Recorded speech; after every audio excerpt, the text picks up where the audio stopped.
When business owners think about selling, many focus on valuation, timing, and finding the right buyer. And all of those things matter.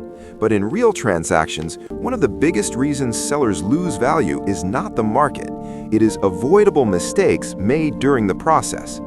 Because selling a business is not just about having a buyer. It is about being prepared, positioned, and disciplined from start to finish.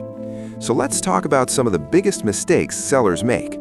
The first is waiting too long to prepare. Many owners only start thinking seriously once they are emotionally ready to sell. But by then, there may still be unresolved issues in financials, operations, leadership, contracts, or growth strategy, and buyers notice those gaps quickly. Another major mistake is overestimating value without understanding how buyers actually evaluate a business.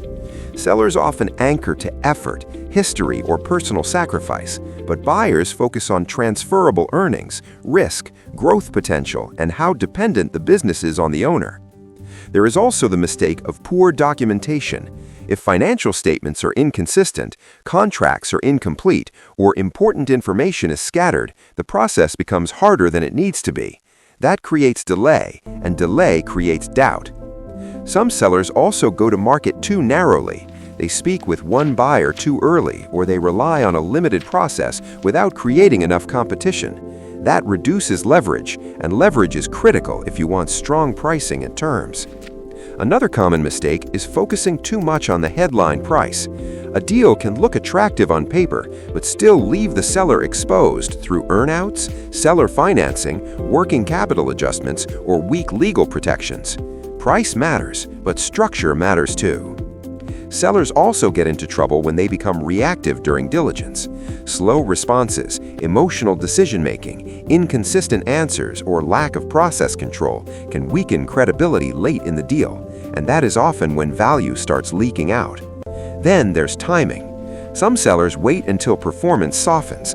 Others go out before the business is ready. Both can hurt outcomes. The best timing is usually when the business is stable, credible, and still has a forward story buyers can believe in. And finally, one of the biggest mistakes is trying to manage a major transaction without the right representation. Because buyers, investors, and acquirers often do this regularly, most sellers do not, and that experience gap matters. The core lesson is simple.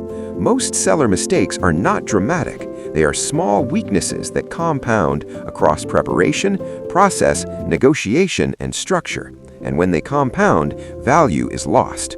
A better outcome usually does not come from luck. It comes from preparation, discipline, and the right process. EIN Business Brokers. We represent you in business sales and acquisitions. Confidential, structured, executed.